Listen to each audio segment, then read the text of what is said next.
Okay, तो स्वागत है तुम्हारा टेक वानी के चौथे एपिसोड में। तो इसमें हम बेसिकली पिछले कुछ दिनों जो भी बड़ी न्यूज़ हुए है टेक में उसके बारे में बात करते हैं। तो चलिए फिर शुरू करते हैं। तो सबसे पहले न्यूज़ आती है इलोन भाई की, जो लोग एप्पल के साथ पंगा ले रहे हैं। बेसिकली इलोन भाई का कहना है कि जो ऐप स्टोर है ना एप्पल का, तो वो उसे अनफेयर बोल रहा है। उनका जो ऐप रैंकिंग सिस्टम है एप्पल स्टोर का, उसको वो अनफेयर बोल रहा है इलोन भाई अपना। क्योंकि जैसे उनके जो एप्स है ना ग्रोक और ट्विटर, उनको ऐप स्टोर में ज्यादा दिखाने की वजह वो मतलब दूसरे ऐप्स को दिखाई दे रहे हैं, जैसे कि चैट जीपीटी हो गया। मतलब बेसिकली उनके ऐप्स को वो ज्यादा प्रमोट नहीं कर रहा है ऐप स्टोर, ये उनका कहना है। सो या इसी बात पे इलोन भाई अपने भड़क गए कि भाई ऐसे कैसे कर रहे हो तुम एप्पल वालों को।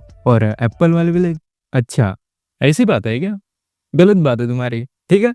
सो या उनका तो यही कहना है कि वो लोग किसी को फेवर नहीं करते। सो या अब आगे बढ़ते हैं और बात करते हैं व्हाट्सएप की। तो आप लोगों को पता होगा कि चाइना में जैसे व्हाट्सएप, टेलीग्राम ये सब ऐप्स वगैरह बैन है, उनके वहाँ पे खुद के प्लेटफॉर्म्स हैं। तो वही सेम अब रसिया ने भी व्हाट्सएप और टेलीग्राम पर कुछ रेस्ट्रिक्शन लगाया है। मतलब अब वहाँ के लोग कॉलिंग की सर्विसेज व्हाट्सएप पे यूज ही नहीं कर सकते, उन्होंने ऐसा बोला है। सो या उन्होंने कॉल्स वगैरह को तो रेस्ट्रिक्ट कर ही दिया है, पर फिर भी कुछ चालाक लोग तो रहते हैं जो लोग वीपीएन लगा के फिर भी यूज करेंगे।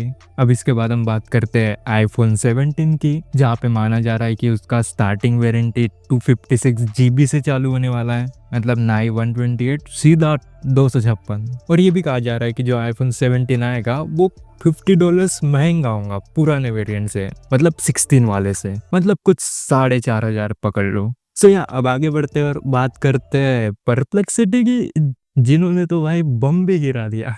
ये लोग तो सीधा क्रोम को ही खरीदने की बात कर रहे हैं। मतलब जो उनके सीईओ है, उन्होंने क्रोम पे सीधा बिड लगा दी कि भाई हम सीधा तुम्हें ही खरीद लेंगे। अगर आपको नहीं पता तो परप्लेक्सिटी की वैल्यूएशन कुछ $18 बिलियन है। और वही दूसरी तरफ क्रोम की इससे ऑलमोस्ट डबल ही समझ लो, $34 बिलियन। और ये भैया उनको खरीदने की बात कर रहा है, वाओ। सो या अब आगे बढ़ते और बात करते हैं यूएस की, जिन्होंने चाइना की डिस्प्ले मेकर कंपनी बीओई के ओलेड पैनल्स को बैन करने का रिकमेंड किया है। मतलब अब तक तो हुआ नहीं है पर हो सकता है, और इससे इम्पैक्ट सीधा एप्पल वालों को पड़ सकता है क्योंकि वो लोग इन्हीं की डिस्प्ले को यूज करता है। सो या अगर ये बैन हुआ तो फिर उन्हें तो ऑब्वियसली दूसरी कंपनी से लेना पड़ेगा, जो कि मतलब फिर और कौन है, सैमसंग और शायद एलजी है। सो या फायदा तो फिर डायरेक्ट उनको ही चला जाएगा। सो या अब आगे बढ़ते और बात करते हैं एसर कंपनी की। इनकी थोड़ी गुड न्यूज ये है कि इन्होंने अब इंडिया को अपना पार्टनर बना लिया है। उन्होंने जो अपनी लैपटॉप मैन्युफैक्चरिंग फैसिलिटी है उन्होंने अब इंडिया में एक्सपांड किया है। सो या इससे तो फायदा ही फायदा है, मतलब अब वहाँ के लोगों को जॉब्स भी मिल जाएगी।